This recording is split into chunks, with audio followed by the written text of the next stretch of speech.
Hi everyone, it's me, Kat Muir from Cheap and Easy Eats, and today we're going to be making a gingerbread. To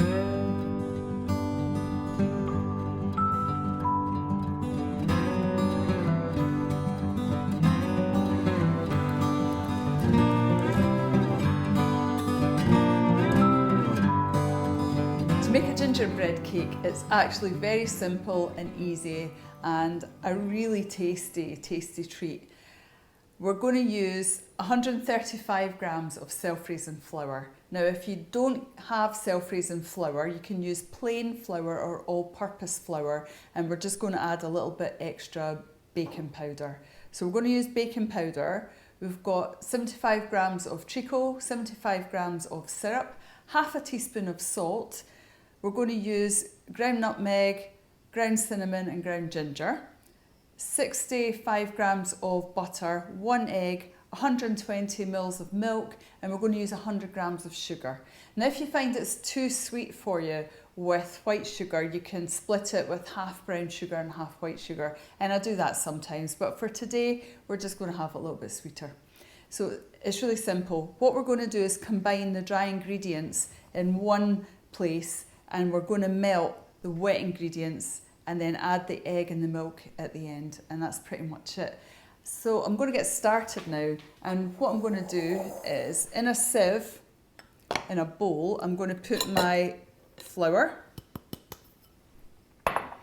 and I'm going to sift it through for two reasons. One is it gives it an extra little bit of lift, and the second reason is it takes out any lumps or anything like that. And now that I've done it halfway, what I'm going to do is I'm going to add in half a teaspoon of salt. It's sea salt I'm using today because unfortunately I couldn't get any pink salt, which I love.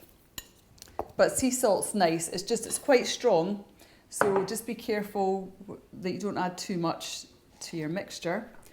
I'm going to use 3 heaped teaspoons of ginger because you want it to be a really nice ginger cake. So that's kind of a heaped teaspoon.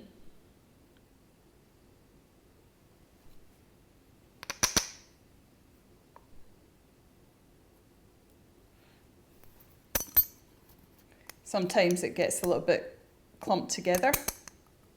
Just give it a little stir. And here's my third heaped teaspoon. And if any little bits fall in, that's fine. It's a rough measure, but you do want it to have a really strong flavour of ginger. And sometimes you can use fresh ginger and put the juice in as well, and that really gives it a kick. We're going to use 1 heaped teaspoon of cinnamon and 1 of ground nutmeg, and sometimes you can buy like a little nutmeg and just grate it in, and it gives a really nice flavour too, but the ground one just kind of, it just blends into it much better, I think. And you can smell it already, it's so lovely. So I'm also going to use 1 heaped teaspoon of baking powder. So about that much. If it's plain flour or if you're using all-purpose, then you want to use 3 because you want it to have a little bit of rise in it. I mean, it's not going to rise like a massive amount, but it will lift. And then just sift everything through. And then you don't bite into one big lump of ginger powder or something like that, which wouldn't be very pleasant. Now that we've done that, we're going to add in our things to be melted. So I'm going to put that to one side. I'm going to take this and I'm going to place in here my butter.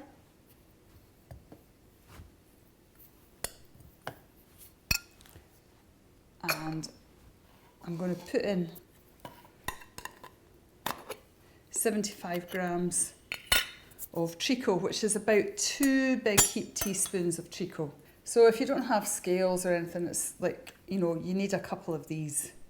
And you're fine, you know, you've got a bit of tolerance either side of it. The treacle just gives it a really good flavour. And I think in America you call it molasses. And this is really what gives the gingerbread its real flavour. So yeah, I've went a little bit over, I've went to 80 grams, so that's fine. A little bit either way is absolutely fine, as long as it's not too much. 5 mils either way is good. I'm going to do 75 grams of syrup. I'm just going to let it drizzle down the rest. There we go, that's me at 75 or 74. And if you turn the lid of it while you're doing it, turn the top of it while you're doing it, it tends to, you can catch it so it's not a big sticky mess. And then all I'm going to do is I'm going to add in my sugar. And I'll take it over to the heat now, and I'm just going to melt this down, and then I'm going to mix it in with my dry ingredients. And that's pretty much all there is to it. I'm also going to preheat my oven. I'm going to preheat it to 170 degrees Celsius. Unless you've got a fan assisted oven, then you want to go down to 160. So that's what we're looking at. And I'll preheat that while I'm mixing this up. So I'll see you back in a couple of minutes.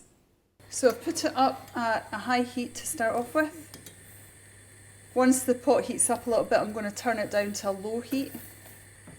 So I'm just going to turn it down now. And I've got it down to just under, between medium and low. And it'll just dissolve all that sugar in there. It doesn't need to be in the heat for very long at all. We just want to really get that butter mixed in and soften up the treacle and the syrup and mix it all together. So you can still see the sugar, and we just want to get that all dissolved in. And don't leave it at this stage, just stay and stir it. It only takes 2 to 3 minutes. It's not long, but if you go away to answer the door or talk to your friends, you'll regret it because you'll come back and it'll all be burnt. Trust me, I know. So you can see that's all melting in now nicely. I'll just give it another little minute. I'm just going to give it a few seconds more just to break the sugar down a little bit. I mean, the sugar will cook off in the oven anyway, so it's not like you've got to get it all integrated. But you can see it's still there. Everything else is just blended really nicely. That looks like us. So I've melted this, we've brought it over. I've got my oven preheating, and all I'm going to do is just mix everything round in here.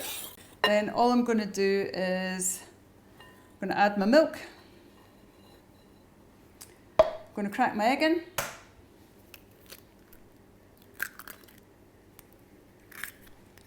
Mix them round. Then I'm just going to get all this off my spoon. Now I'm just going to put this in here, and really I like to get a spatula in and just get it all out the pan.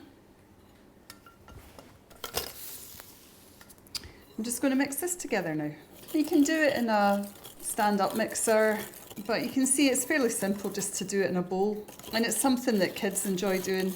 You don't want to overbeat it, which is the danger if you use a stand mixer. You just really want to get all those little bits incorporated and mixed together. Now I've got a loaf pan here, it's a £1 loaf pan, and I've lined it. These are just pre-liners that you can buy fairly cheaply in the shops. I find they're dead easy, just for speed. Put it in there, it's really quick. And I'm just going to pour this into here. So, and as soon as the wet hits the dry ingredients, it's going to start to activate. That's what these bubbles are that you're seeing. All we want to do is get it in the oven as soon as we can. Now, one of the mistakes that people make a lot, I myself included, is opening the oven door too soon. If you open the oven door too quickly, then the cold air goes in and it makes your cake sink in the middle. So we're going to leave it for at least 35 minutes before we check it. We're not going to open the oven door before that. And if you've got a fan assisted oven, then you want to turn it down a little bit to 160 instead of 170. If you've got a regular oven, 170 centigrade will be fine. There we go. So it's quite runny, as you can see, but it forms such a lovely, lovely cake at the end. So I'm going to put it in the oven now. I'll check it after 35 minutes. It could take between 35 and 55 minutes depending on how deep the cake is in your pan, but no checking it before 35 minutes, and I'll see you then. So the gingerbread has been in the oven at 160 for 35 minutes. Then I checked it by putting a wooden skewer in and it came out wet. So I put it in for another 10 minutes and I lowered the heat down because it was starting to get a bit brown. So I put the heat down to 150 just to give it that little bit extra time. You can cover it with a bit of tin foil and keep it at the higher heat if you want to, but usually I just lower the heat down and that's it. So it's looking gorgeous. It's very hot, but you can see how soft and spongy it is. And one of the things you can do with, well, there's a few things you can do with gingerbread. One of the things is if you leave it for 2 or 3 days, it'll get really sticky. If you want to speed the process up, you could make some toffee sauce, which we'll link in the description, and you just make it like a sticky gingerbread toffee pudding, which we do sometimes, and it's very decadent, lovely pudding to have. Sometimes in Scotland, the posh way to have gingerbread is put fondant icing on the top, which you can also do. Just wait until it's completely cold before you do that. And then if you put a little bit of jam on, like you can put a nice mild jam like apricot and then stick the fondant on top. It's very, very tasty.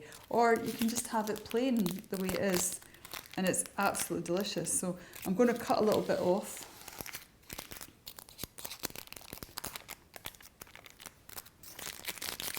And it just smells wonderful, I have to say. And it's so soft when I'm touching the side, it's just so gorgeous. And in the shops, you get a gingerbread about that size and it costs about £1. Here, it's barely even touched 40 pence to make. So it's really nice. And if you've got the ingredients in the house and someone phones up and says, hey, we're going to meet you outside in the garden for a cup of tea, you can whip one of these up. No time at all. Let me just cut a nice slice. And sometimes we butter gingerbread in Scotland. I don't know why yet. I've never done it, but we do. Let me just put a few slices on here.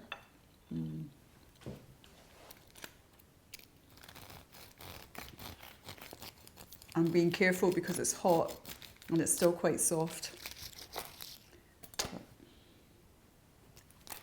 You can see,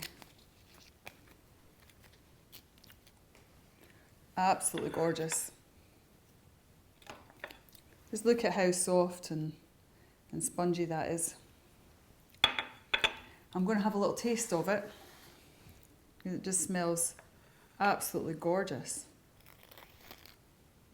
So soft and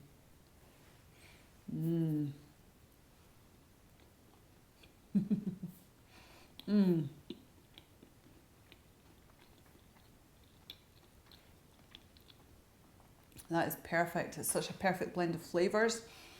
It's not too sweet, it's lovely and soft, and it just has this really lovely warm feeling about it. It's definitely a lovely cake to make in a winter night. So again, I'm just going to have another taste, make sure it's okay. I really hope you'll try this recipe. It's a very simple one to do, and in all honesty, I'm going to tell you, we actually made this the day before, and I was trying out a recipe for a vegan gingerbread, which came out really well, and I opened the oven up before 35 minutes. So I opened the oven up after 20 minutes and the gingerbread sank in the middle and it didn't look very good. We've got some photographs which I'm sure Maisie will put up. But if you're making any kind of cake at all, you really need to give it a decent amount of time. If it's a cake like this, it's going to need 35 minutes in the oven before you open the oven door. For sponges, if it's like muffins, things like that, they're going to need at least 20 minutes before you open the oven door so they don't sink. But you can see this one's came out absolutely perfect, looks gorgeous, tastes amazing. I really hope you'll give it a go. I'm Kat Muir, Cheap and Easy Eats. See you later, take care, bye.